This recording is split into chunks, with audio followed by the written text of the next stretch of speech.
विद्यार्थी मित्रांनो नमस्कार. मी डॉक्टर संजय पगार, सहयोगी प्राध्यापक भूगोल विभाग. विद्यार्थी मित्रांनो, या ऑनलाईन व्हिडिओ लेक्चर सिरीज मध्ये मी मराठा विद्याप्रसारक समाजाचे KRT arts, BH commerce and AM science, popularly known as KTHM college तर्फे आपल्या सर्वांचं सहर्ष स्वागत करतो. विद्यार्थी मित्रांनो, आपण FYBA या वर्गातील भूगोल विषयातील जो पेपर आहे प्राकृतिक भूगोल, ज्याला आपण फिजिकल जॉग्राफी असं म्हणतो, या विषयाचं प्रकरण क्रमांक 3 वातावरण, ज्यालाच आपण ऍटमॉस्फिअर असं म्हणतो. विद्यार्थी मित्रांनो, या पूर्वीच्या तासाला आपण वातावरणीय दाब जो आहे किंवा हवेचा दाब जो आहे या संदर्भामध्ये आपण प्राथमिक चर्चा केली. आज प्राकृतिक भूगोल या विषयाचं व्याख्यान क्रमांक 22 आहे. यामध्ये आपण प्रकरण क्रमांक 3चा जो महत्वाचा उपघटक आहे तो म्हणजे हवेच्या दाबावर परिणाम करणारे घटक, factor affecting on air pressure, यावर चर्चा करणार आहोत.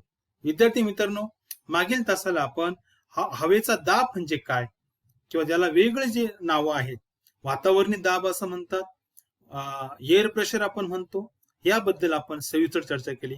त्याच प्रकारे याचं मोजमापन कसं केलं जातं हेही आपण बघितलं. विद्यार्थी मित्रांनो, परत एक अवलोकन म्हणून आपण परत एकदा थोडी नजर टाकूया आपण की हवेचा दाब म्हणजे काय आहे. आता भौतिक शास्त्रामध्ये आपण मागच्या तासाला चर्चा केली. विद्यार्थी मित्र, कोणत्याही पदार्थाचे ठराविक क्षेत्रफळाच्या पृष्ठभागावर पडणारे वजन म्हणजे त्या पदार्थाचा दाब किंवा भार होय. आपण लक्षात असेल तुम्हाला की मागील तासाला मी सांगितलं की भौतिक शास्त्रानुसार हवा ही एक पदार्थ मानलं जातं आणि प्रत्येक पदार्थामुळं पृथ्वीच्या पृष्ठभागावर वजन पडतं, दाब पडतं, आणि हवा ही पदार्थ मानल्यामुळं हवेमुळे पृथ्वीच्या पृष्ठभागावर तो दाब पडतो, जो भार पडतो, त्यालाच आपण वायुभार असं म्हणतो.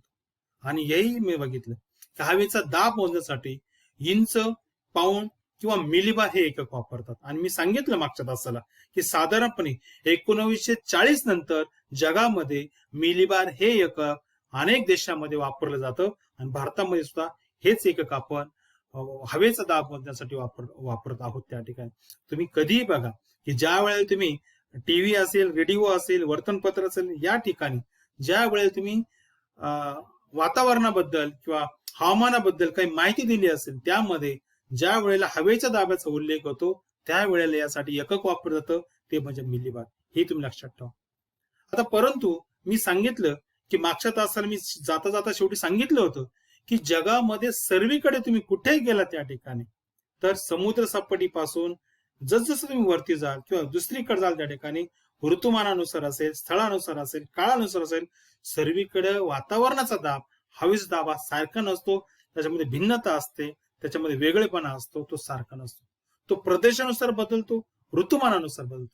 पण हे का घडतं असं, याच्यामागे कोणती कारण आहे, त्या कारणावर आज आपण सविस्तर चर्चा करणार आहोत. सुरुवातीला ही कारण कोणती आहे हे आपण ऍट अ ग्लान्स बघूया. पहिला आहे तापमान आहे पहिला, दुसरा आहे त्या ठिकाणी समुद्र सपाटीपासूनची उंची, तिसरा आहे हवेतील बाष्पाचे प्रमाण म्हणजे हवेतील आर्द्रता जी आहे, हवेचा ओलावा जो आहे तो आहे. नंबर 4 ला आहे पृथ्वीचं परिवलन व पृथ्वीची गुरुत्वाकर्षण शक्ती. 5वा आहे ऋतुमानानुसार हवेच्या दाबातील बदल. हे जे 5 घटक आहे यावर आपण सविस्तर चर्चा. हेच ते 5 घटक आहे की ज्यामुळं जगामध्ये सर्वीकडे सर्व ठिकाणी वेळेकाळेनुसार हवेचा दाब हा सारखा नसतो. पहिला आपण घटक घेऊया सविस्तर चर्चेसाठी, तो आहे तापमान. आपल्या सर्वांना माहिती आहे तापमान हा हवामानाचा महत्वाचा घटक आहे आणि तापमान आणि हवेचा दाब यांचा अत्यंत जवळचा परिणाम. ज्या वेळेला तापमानामध्ये थोडा जरी बदल झाला तरी विद्यार्थी मित्रांनो त्याचा परिणाम ताबडतोब त्या ठिकाणच्या हवेच्या दाबावर होत असतो त्या ठिकाणी. आणि म्हणून आपल्याला माहिती आहे, भौतिक शास्त्रामध्ये आपण शिकलेलो आहोत की कोणताही पदार्थ असेल त्याला जर आपण उष्णता दिली तर तो प्रसरण पावतो, आणि ज्या वेळेला त्याची उष्णता कमी झाली की तो आकुंचन पावत असतो. आपल्याला माहिती असेल, आपण महाविद्यालयात येण्यापूर्वी हायस्कूलमध्ये किंवा प्राथमिक शाळेमध्ये बऱ्याच वेळेला आपल्याला सांगितलेलं आहे की जर आपण लोखंड तापवलं ते प्रसरण पावतं आणि ते थंड केलं की आकुंचन पावतं. लोखंड हा पदार्थ आहे, त्याचप्रमाणे हवा हा पदार्थ आहे. हवेवर सुद्धा तापमानाचा, उष्णतेचा परिणाम होतो आणि हवा सुद्धा हा पदार्थ मानल्यामुळं ज्या वेळेला तापमान वाढतं त्यावेळेला ती हवा प्रसरण पावते, विरळ होते, कमी होते.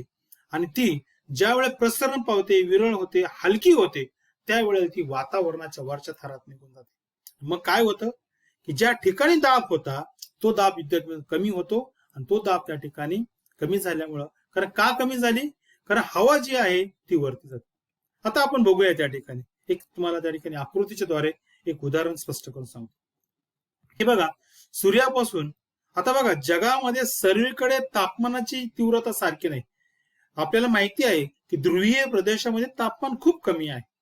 किंबहुना अनेक ठिकाणी वर्षभर मी सांगतोय वजा तापमान असते.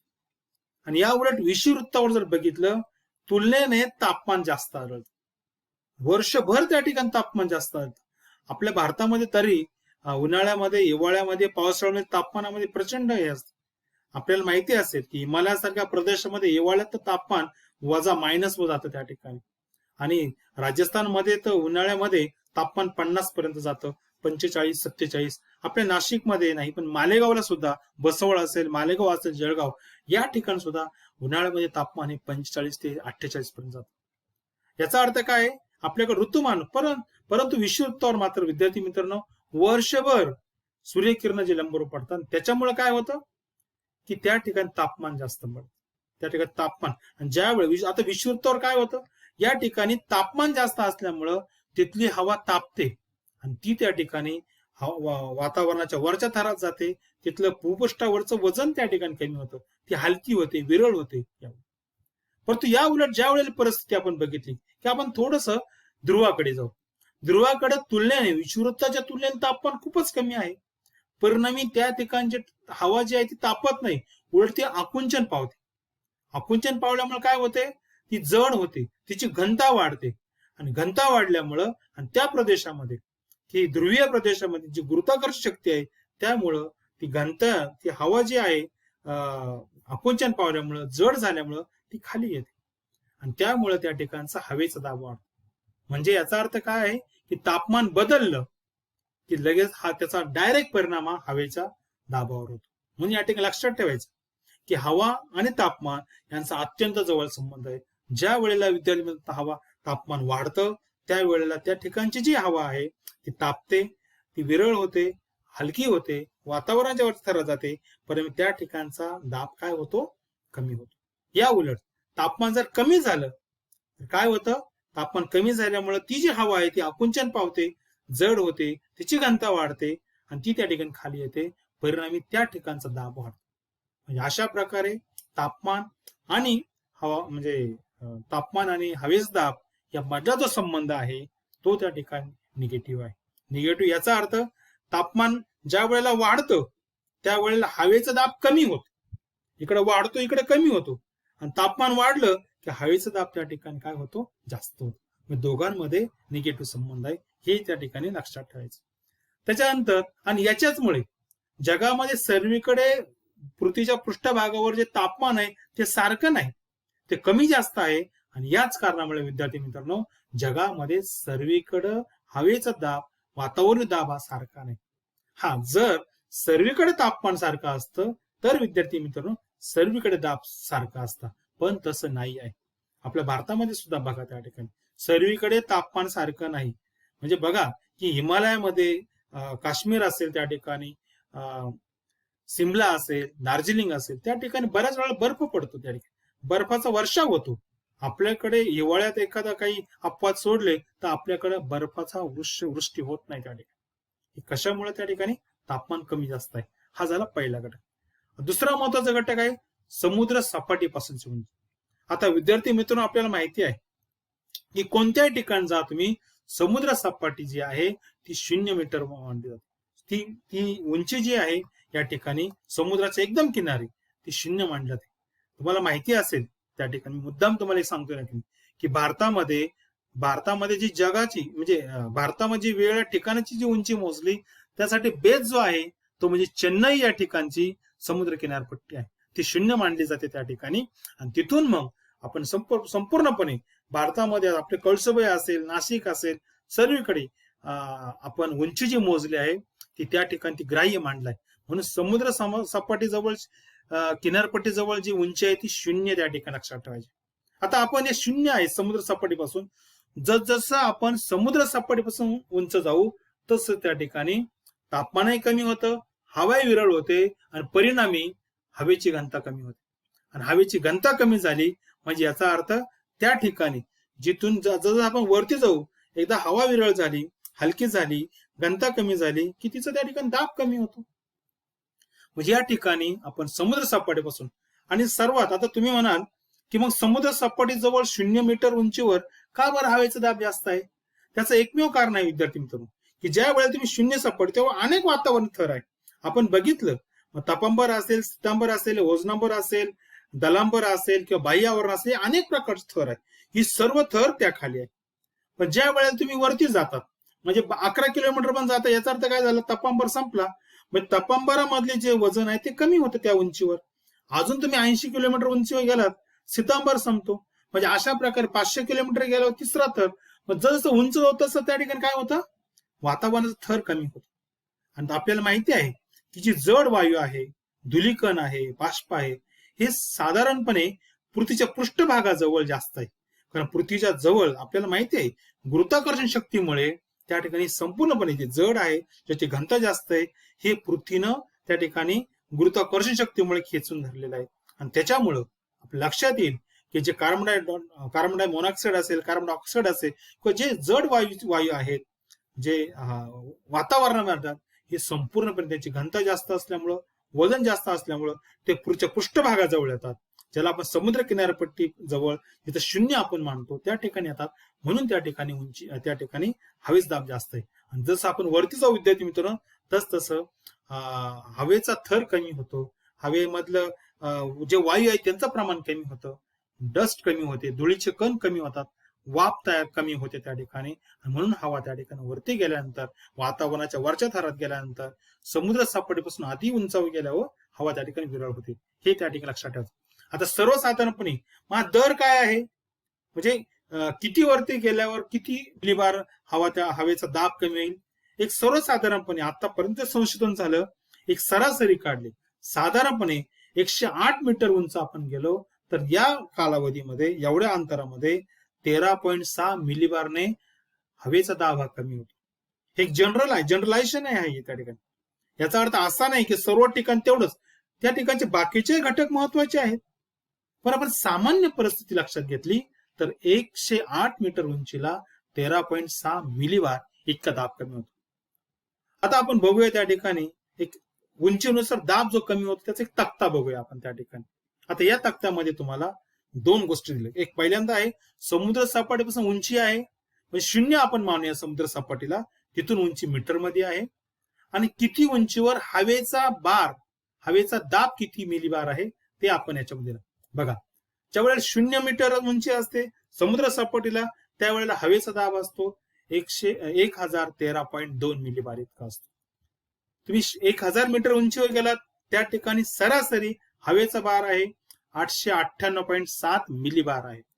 अजून तुम्ही 2000 मीटर उंचीवर गेलात त्या ठिकाणी तुम्हाला हवेचा दाब आढळेल 795 मिलीबार इतका असेल. अजून वरती गेलात तुम्ही 500 मीटर उंचीवर गेलात समुद्र सपाटीपासून, सागरी किनाऱ्यापासून वरती गेलात 5000 मीटर उंचीवर दाब आहे त्या ठिकाणी 540.4 मिलीबार. तुम्ही 10,000 मीटर उंचीवर गेलात त्या ठिकाणी हवेचा दाब आहे 265 मिलीबार इतका आहे. अजून वरती गेलात तुम्ही 30,000 मीटर उंचीवर गेलात, हवेचा दाब फक्त 11.8 मिलीमीटर. बघा तुम्ही इकडे लक्ष द्या की ही अंक बघा, इकडे तुम्ही अंतर ज्यावेळेस उंच उंच जातात त्या अर्थाने इकडे दुसरीकडे मात्र हवेचा दाब कमी कमी होत जातो. याचं कारण मी सांगितलं तुम्हाला. आणि जर तुम्ही आणखी उंच गेलात 60,000 मीटर उंचीवर गेलात तर विद्यार्थी मित्रांनो त्या ठिकाणी तुम्हाला नवल वाटेल हवेचा दाब हा फक्त 0.2 मिलीबार इतका आहे.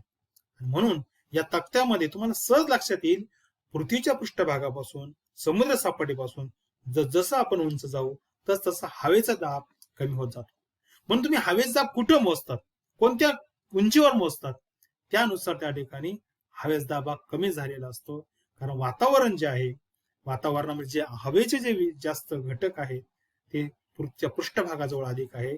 जसं उंच जाऊ तसं त्यांचं प्रमाण कमी होतं. म्हणून विद्यार्थी मित्रांनो हवेचा दाब तो कमी होत असतो.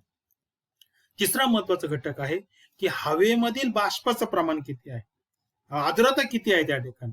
आर्द्रता म्हणजे काय की percentage of water vapour available in the atmosphere, म्हणजे वातावरणामध्ये पाण्याचं बाष्पाचं प्रमाण किती आहे याला आपण आर्द्रता म्हणतो. आणि या ठिकाणी पहिलं वाक्य खूप महत्वाचं आहे विद्यार्थी मित्रांनो, की तुम्ही लक्षात ठेवा काय आहे त्या ठिकाणी. ते वाक्य असं आहे की कोरड्या हवेचे वजन बाष्पयुक्त हवेपेक्षा जास्त आहे. बघा, ही कोरडी जी हवा आहे, या कोरड्या हवेचं वजन ही बाष्पयुक्त जी हवा आहे, ओलसर जी हवा आहे, यापेक्षा जास्त आहे. हे तत्व जर तुम्ही लक्षात ठेवलं तर हा मुद्दा सहज तुमच्या लक्षात राहील. कारण का, बाष्पामध्ये उष्णता सामावलेली असते विद्यार्थी मित्रांनो, आणि त्यामुळं हवेत जेवढे जास्त बाष्प असेल तेवढं हवेचं वजन कमी असतं, हवेचा दाब कमी असतो. आणि या ठिकाणी बघा, कोरडी हवा हवेचा वायुभार जास्त आहे, बाष्पयुक्त हवा, ओली हवा, आर्द्र हवा वायुभार कमी आहे. म्हणून मग तुम्ही कोणत्या ठिकाणी हवेचा भार मोजताय? कोरड्या हवेत मोजताय की बाष्पयुक्त हवेत मोजताय? म्हणजे हवेचं स्वरूप बदललं की हवेचा दाब हा कमी जास्त होऊ शकेल. म्हणून हे एक महत्वाचं कारण आहे. तुम्ही सागराच्या किनारी मोजताय की एखाद्या वाळवंटामध्ये मोजताय, त्यावर आधारित आहे. हवा कोरडी आहे की बाष्पयुक्त आहे त्यावर आधारित आहे विद्यार्थी. आणि म्हणून एक लक्षात ठेवायचं आहे, कोरडी व थंड हवा जी आहे बाष्पयुक्त हवेपेक्षा जड असते, हे एक लक्षात ठेवायचं त्या ठिकाणी. पुढचं कारण आहे, महत्वाचा घटक आहे, तो म्हणजे पृथ्वीचं परिवलन व गुरुत्वाकर्षण शक्ती. आता विद्यार्थी मित्रांनो, या ठिकाणी तुम्हाला दोन गोष्टी महत्वाच्या आहेत. पहिली गोष्ट अशी आहे याच्यामध्ये आलेली, ती म्हणजे पृथ्वीचं परिवलन म्हणजे. मला वाटतं विद्यार्थी मित्रांनो, आपल्या लक्षात असेल की विज्ञानामध्ये हा शब्द तुमच्या कानावर गेला असेल किंवा भूगोलामध्ये अनेक वेळा वारंवार हा शब्द तुम्ही ऐकला असेल, पृथ्वीचं परिवलन. आता विद्यार्थी मित्रांनो, आठवा बरं, पृथ्वीचं परिवलन कशाला म्हणतो आपण? मला वाटतं तुम्ही विज्ञानामध्ये असेल किंवा प्राथमिक शाळेत असताना भूगोल विषयामध्ये हा शब्द नक्कीच तुम्ही ऐकला असेल. तर पृथ्वीचं परिवलन म्हणजे काय? ज्या वेळेला पृथ्वी स्वतःच्या आसाभोवती फिरते, ही जी पृथ्वी आहे ही पृथ्वी स्वतःच्या आसाभोवती फिरते, त्या फिरण्याला तिची चक्राकार पद्धतीने फिरते, गोलाकार पद्धतीने फिरते, या फिरण्याला विद्यार्थी मित्रांनो परिवलन असं म्हणतात. आणि आपल्याला सर्वांना माहिती आहे की पृथ्वीला स्वतःभोवती फिरण्यासाठी 24 तास लागतात, आणि 24 तासामध्ये ती एक आपली परिक्रमा पूर्ण करत असते. अजून एक गोष्ट या ठिकाणी मी तुम्हाला विचारतो की पृथ्वी जी आहे स्वतःभोवती जी फिरते, ती फिरत असताना पश्चिमेकडून पूर्वेकडे फिरते. लक्षात ठेवायचं जनरल नॉलेज म्हणून, पृथ्वी ही स्वतःभोवती पश्चिमेकडून पूर्वेकडे फिरते. त्याच्यामुळे विद्यार्थी मित्रांनो, रात्र आणि दिवस हे घडत असतात त्या ठिकाणी.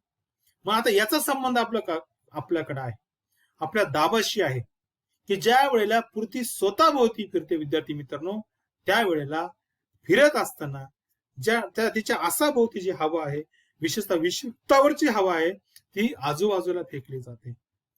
आणि त्याच्यामुळे काय होतं, की विषुवृत्तावरची जी हवा आहे ती बाजूला फेकल्यामुळं विषुवृत्तीय प्रदेशातलं दाब कमी होतो, आणि ती ज्या प्रदेशात जाते, आजूबाजू कर्कवृत्त असेल, मकरवृत्त असेल, या बाजूकडे जाते, तिथला दाब वाढतो. म्हणून पृथ्वीचं परिवलन हा एक महत्वाचा घटक आहे. आणि पुढच्या तासाला आपण यावर चर्चा करणार आहोत.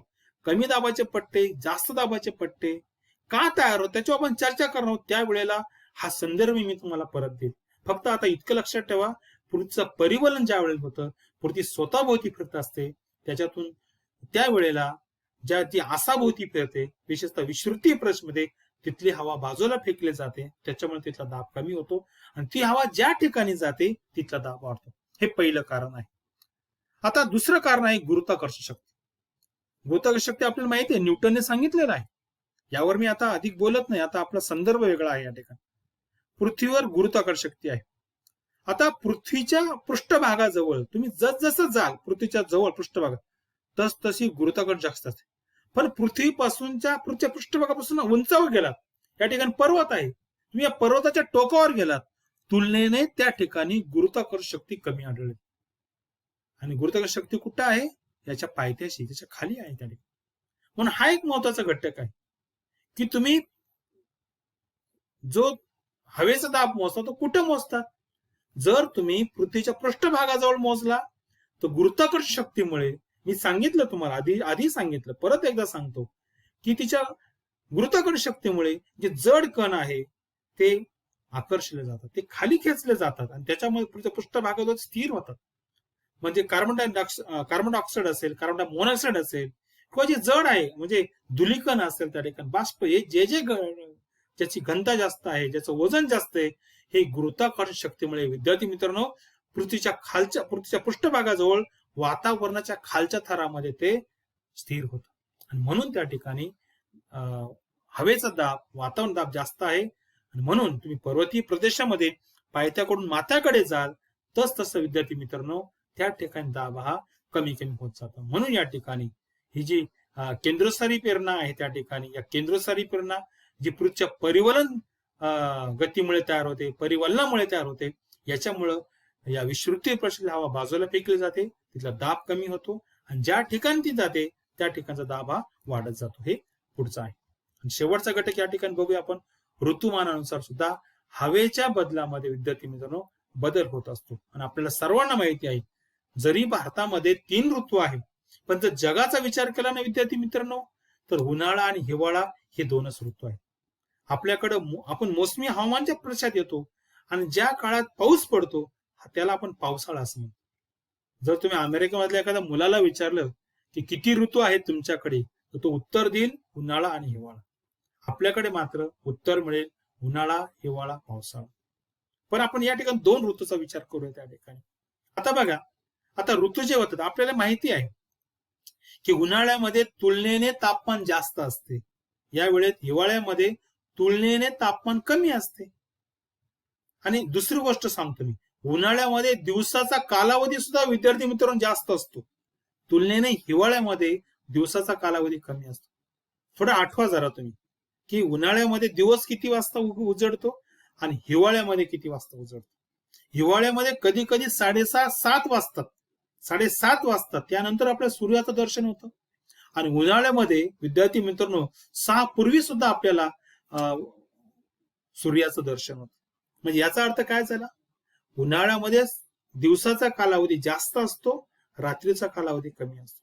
आणि हिवाळ्यामध्ये दिवसाचा कालावधी कमी असतो, रात्रीचा कालावधी जास्त असतो. बघा बघा, आता आपण कल्पना करूया, ऋतूचा विचार करूया त्या ठिकाणी. उन्हाळा ऋतू डोळ्यासमोर आणा तुमच्या. आता उन्हाळ्या ऋतूमध्ये काय होतं, तापमान जास्त वाढतं. भारताचा विचार करूया आपण, तापमान जास्त वाढतं.